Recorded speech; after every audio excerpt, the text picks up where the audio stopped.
linking with him was always a blessing. Yo. And you know, Vice is like... Oh, wait. And he had the booster. And he had the booster. Is this, It is. Oh, hello. I'm writing an important paper, and I heard you were a member of this club called... Go with Gods! Go with Gods! Go with Gods!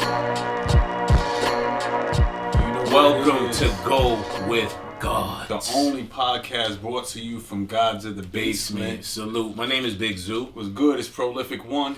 And we're going to continue this adventure that we're taking you on in this podcast space. As we mentioned, we're going to hit many topics, you know, throughout our adventure. It's going to give us an opportunity to share and build and also really focus in and give you some of the history of Eodub. So we warmed up the oven with that first episode, but we only thought it appropriate to make this episode dedicated to VZ. Jason Williams. Vice versa. V's up at home if you watching. If you listening, you know what this about. We throw two V's up in honor of our brother Vice versus Jason Williams.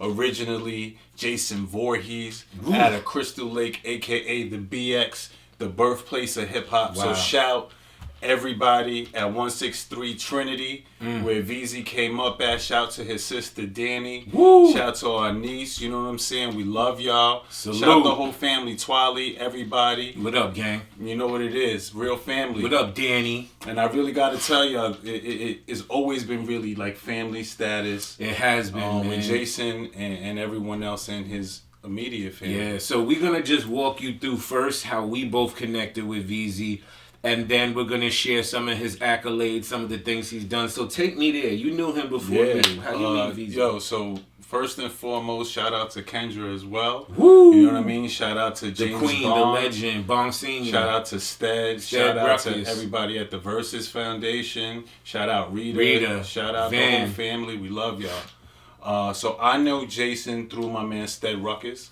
Stead Ruckus is a Brooklyn legend. He's a graffiti king. He's a Park Slope stomper. You know what I mean? He's an ill party promoter. He's a Jameson drinker. And he's a maybe punch you in your face at 2 a.m. if we had too many drinks. You feel me?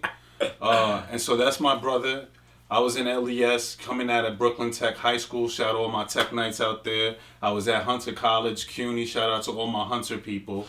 And, you know, you meet your A-likes early. Word. And so I'll fast forward to the part where we met. We went to the Rocks up in Central Park with a couple of other homies.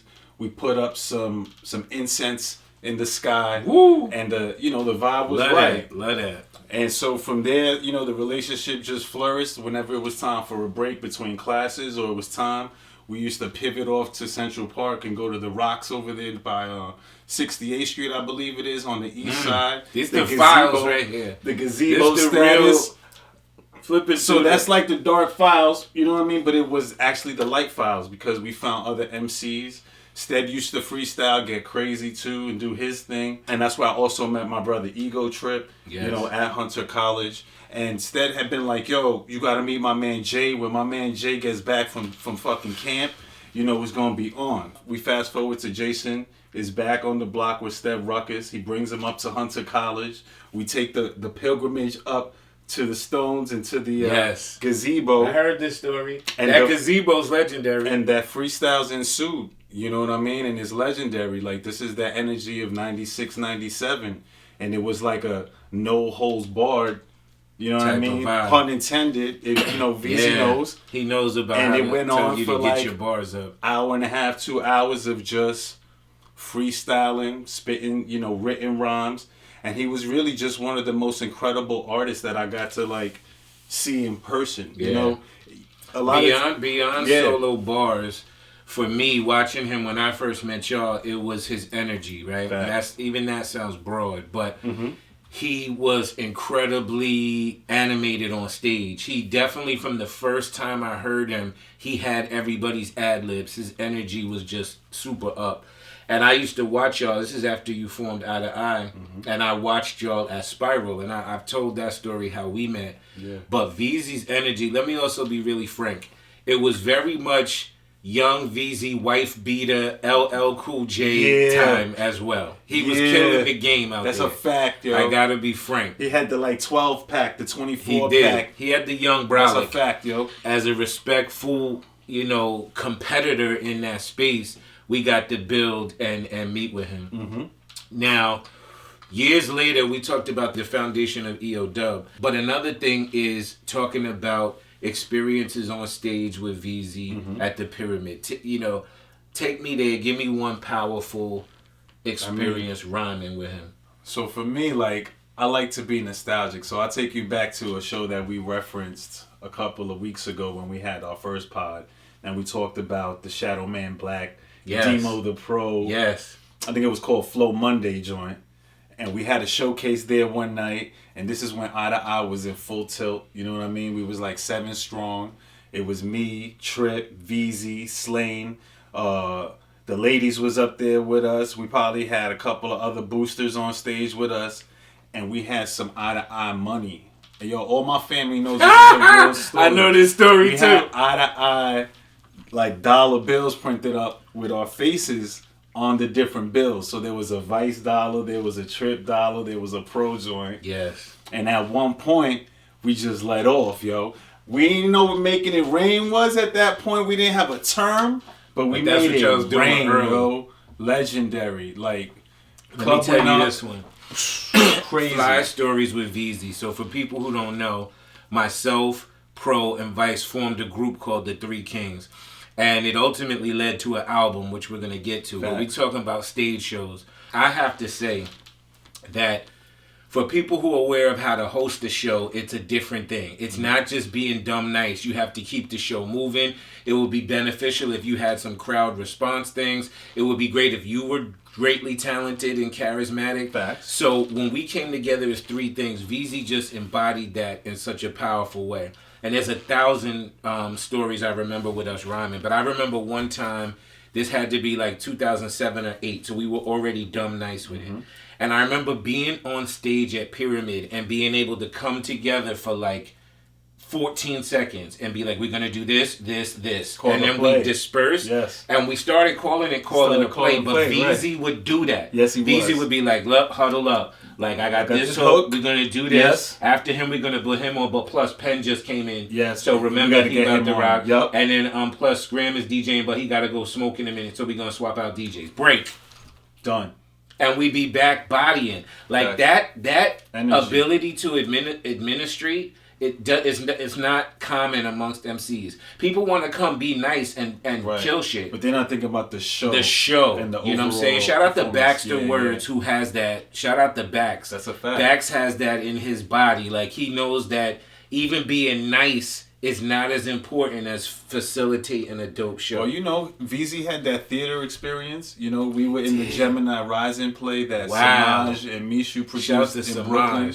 This 2001 Bed-Stuy early, and we did hip hop theater, right? And this is something that he was always very big on. He did, and joked about it for the next 20 years. The showmanship hip was hop critical, right? Yes. So even coordinating what we do when we say bust your guns on stage. When we do the yes, even if it means no.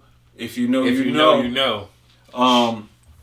So there was all of these coordinated things, and that was just because he's a fan and a student of hip hop, ultimately. And I think that's one of the things that is a through line with my brother. Is he was a fan of this culture. Oh, he incredible. was part of the heart and the true essence of what it was about, and that was his calling. He is the heart and the spirit of Eodub. There are millions of stories across the globe where people will tell you that he was supportive and he was giving people ideas. We did a radio show last night or two nights ago, and the dude who runs the radio show was when I started this, VZ told me that I should name my thing this, and maybe I could add this. VZ that's a fact. Put him on. Yeah, shout to All Mental. All Mental. We went to the show, his In a Minute freestyle. Right? So he wanted to have something that was 60 seconds. He didn't know what to name it. Somebody else already had 60 seconds. Yeah, 60-second assassin. So VZ was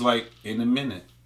Right? It's just so eloquent and so perfect. And he's using that right now, VZ. salute to you, bro. He's still using that to this day. You know what I mean? So I want us to get into this piece. We have been hosts for many years together now. We have facilitated End of the Week, and I existed with my brother Nunzio in a group called Solid Ground. Pro and Vice were a group called Eye to Eye. And then frankly, because we hosted together, we had this natural inclination to work with each other on music, and we called ourselves Three Kings. How does that even happen? I think it was a more organic, natural, like, these guys host the thing. It's every Sunday night. Like, how do we get to naming it? It's funny. I'm being very frank. I don't remember how we started calling ourselves Three Kings. Mm-hmm. I do remember now the organic nature of it. Like, we never sat down and was like, we should be a group. Right. We should do this together. It just literally happened. So this group called Three Kings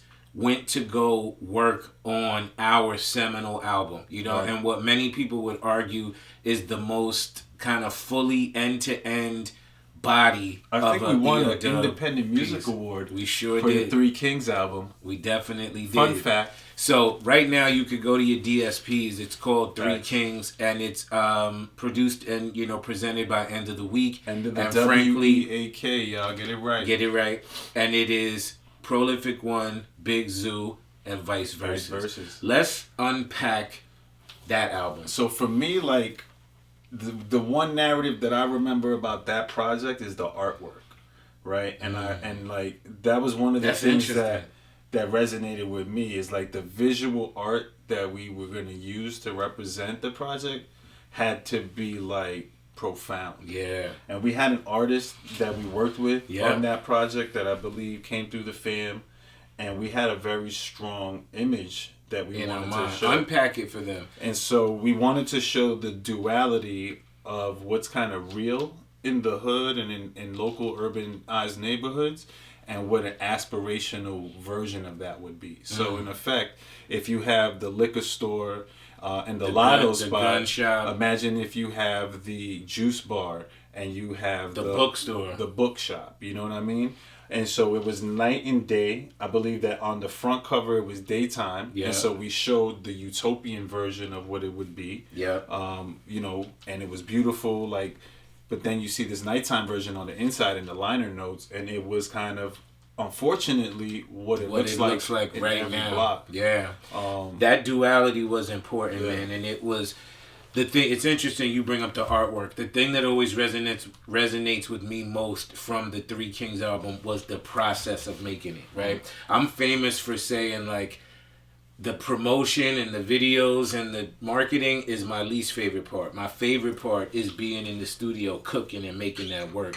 And this took place at a studio that for a while we owned and operated as End of the Week. The studio was called The Dojo, and it was pioneered by my brethren. His name is Nunzio. Shout to God, Nunzio. Yo, Nunzio's had his hands on pretty much every piece of music that's come out of Eodub since its inception. And he ran that studio. We called it The Dojo. It was, people came and recorded there as well. Some great albums were recorded there. Technique, Pen, Vast Air. So many artists. Smith & Wesson recorded there. Powerful studio, but it was the environment that gave birth to Three Kings. This is old Dumbo, right? Let's not get it twisted. Oof. This is not New Brooklyn. So our version of that is really rooted in kind of like, we go from the Pyramid, which was this kind of seedy, like grimy joint, and then we go in to record. We take the F train right over there, or we just jump in the whip over the bridge, and it was like rats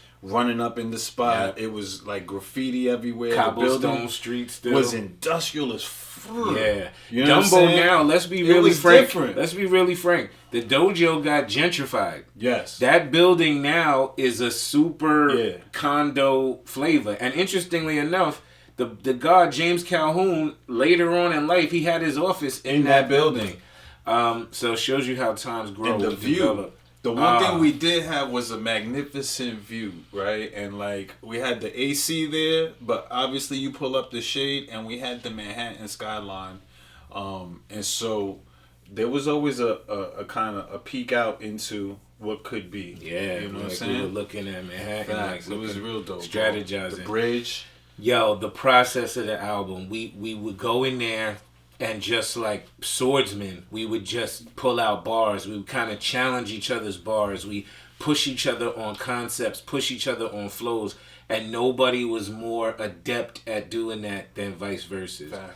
Vice's energy, I mean, even while we made Gods of the Basement, was born out of Vice's energy. He's the quarterback. He's the offensive coordinator. It's a fact. You know and that experience, I remember we did our 10,000 hours in that room, in the dojo. Yeah. We went in. We made probably 30 songs and maybe 17, 16. It was such a good time, though, because like we would get together early on a Sunday, you know, sometimes, and then just connect early, you know, maybe just burn some bark, hang out, write, have a real good writing session, record, and then go right to the dub. You know what I'm saying? And rock out. And that was incredible. Our meetings that we would have on Sundays. Yeah, we have meetings for many years, but at the frankly, dojo, those things would center us. But I will say that the agility that we worked to gain on stage, it showed up in the studio on the Three Kings album. We got so many songs. And then we need to hear some Vice bars.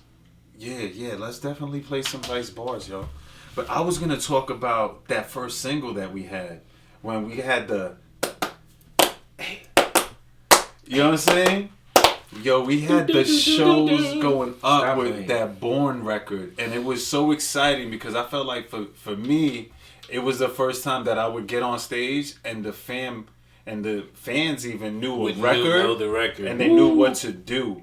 So like, I have a special like love for that record, and then that's our first music video I think that we ever did. Mm-hmm. Well, for us.